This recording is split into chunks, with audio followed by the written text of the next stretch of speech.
Good morning, guys. Come back to you here with another challenge lock. Today we've got a Daz Evers challenge lock, and it is number 20. If I flip it over, you guys can tell it's a union. I'm going to try to pick this right side up though, unlike that last one, because it is long enough, and you can see I actually took the tail piece off of there prematurely just because I have no key.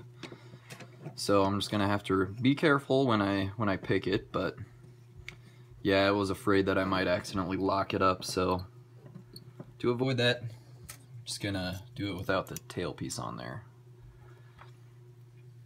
If it's really disastrous, I probably wouldn't even put this on, so if you see this video, I'm sure it worked out. Yep, this will be fun, picking my first Daz Evers. And I think this one was sent by Bill Bacardi, I believe. I know I have another one that Keith Dean sent me when I was talking about, okay, that was pin 3, got a little counter from it. Sorry, but I know I've got another one here from Keith Dean as well. Got a little counter from the back there in 5. I tried to pick this a few times before when I first got it, never got too far with it. But I think after picking that Sergeant, I kind of learned how to pick this one a little bit, if that makes any sense. They kind of feel slightly similar in the way they operate.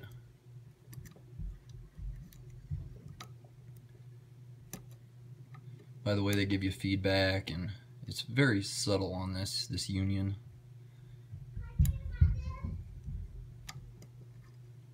Yeah, I picked it a couple of days ago here. I'm getting counter from one, but nothing happening. I think I already forgot the binding order of this too. And just getting some small clicks back here. I don't think I'm getting counter. I think I'm just pushing the tension wrench down. Definitely something you got to be aware of when you're... Alright, I got some counter from one there. I think it's set. It gave me a little bit of a deeper false set. Alright, counter from 5.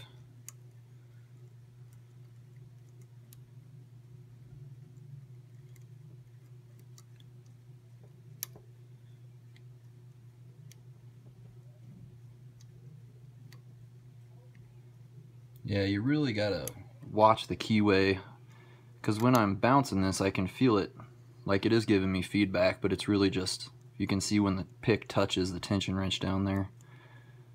Alright, that is some actual feedback there from 4. It was.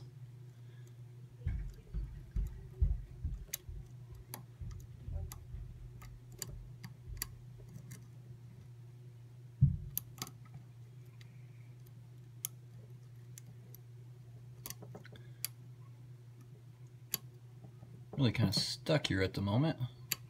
See if I can... Okay, I think I got a good click out of there. I think pin 1 just wanted to go a little bit higher.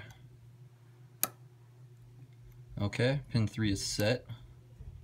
Got a little bit deeper there. Nothing from 1. Okay, I think I just touched something, went a little bit deeper there.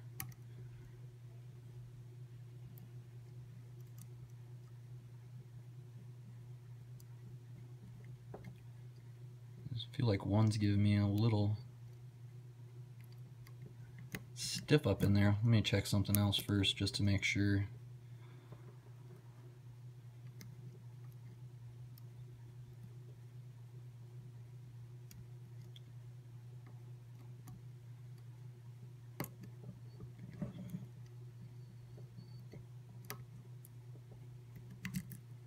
Okay, we got it open off of 1.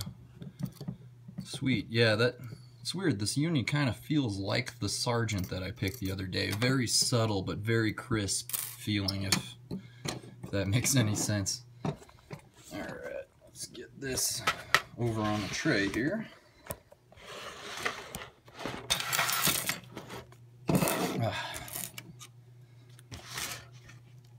Yeah, I've been trying to make sure I do a video every few days here. And I do not have a key, so let's stick a shim in there. I'm glad I remembered that there was no tail piece. That was pretty flawless so far.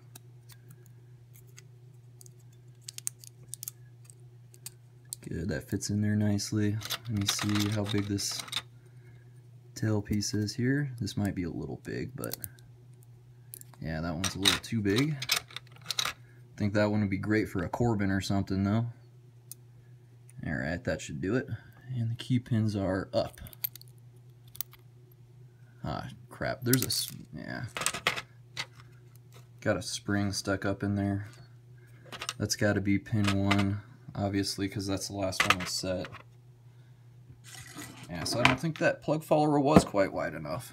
I'm like really screwing these up. Sorry, Daz. I'm going to have to find a new spring or see if I can fix that one. Crud. Anyway, wow, look at those mods on there. Everything is undercut really nicely, and we've got threads in 1, 3, and 5. We've got a standard in 1, a little spool in 2. Let me get my tweezers here. And 1 serration on 3. Yep, keep dropping stuff. 4 or 5 is a single serration. 4 is double serrated. Let me make sure we didn't get that spring too caught up in there. Could probably recover it. Yeah, that's not bad. I can fix that. Not sure how I did that.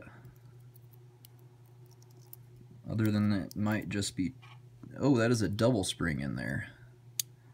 Okay. That's pretty cool.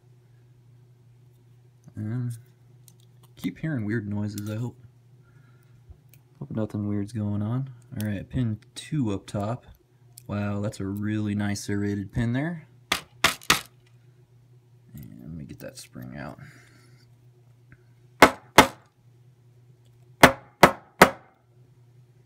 It's not wanting to come out. We'll go after that in a minute here. Alright, pin 3. Ooh, it's another pin in pin, I think. Maybe not. Okay. Oh, it's like a serrated T-pin there. Alright, can't get that spring out either, but that's okay. I'll just try to make sure I don't mix up the springs, because we did see there was one double spring in there. And that's a spool with some serrations on the other end of it. And then, pin 5, we've got a really sweet double spool. And I think I'm just gonna leave the springs in there so I don't mess those up. It should be no big deal though, I hope. But that was a fun lock. I really love the feel of it. It did remind me of that Sargent. I think I'm in love with the feedback that these couple of locks have given me. It's super fun. Sorry, I wasn't talking, but pin 1, we've got a standard. Chamber 2, got a nice little spool there. Chamber 3, single serration on there.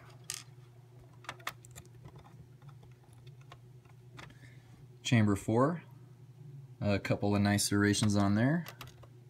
Yeah, these pins are really clean looking. Nice work, Daz. Glad I finally got to pick one of your locks. There's a single serration on that little guy. And then, let me get this out of here. We've got a pin in pin. Oh, sorry, I can't get it quite back together, but if you take a look at it here, it looks like, I have a feeling that end was pointed down, so it would give you a serration and be kind of like a spool. If I can get it on there. Yeah, there we go. I have a feeling that's the way it went there, but if it was the other way, I don't think that would make sense if it was the other way. It would just make it more of a, like a whole T-pin still. That's a pretty cool pin there. Works out like a spool and a T-pin. Then we've got a serrated down there, a very nice one. And here is a, yeah, here's like a T-pin-ish kind of serrated pin. That's really cool looking. And then here we have serrated with a spool on the bottom.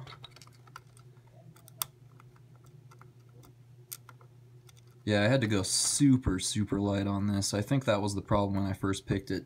Probably went over tension and got stuck on those undercuts, and here we have a double spool. So, let's take a look at Daz Evers number 20. Nice little close-up there. Yeah, and there we have it. That was a fun lock, my first union. Like I said, that was a wonderful pick. Nice job on making this lock, Daz. Your penmanship is very nice, and thank you, Mr. Bill Bacardi, for sending this one. I appreciate it. And yeah, everyone have a good one. Talk to you later.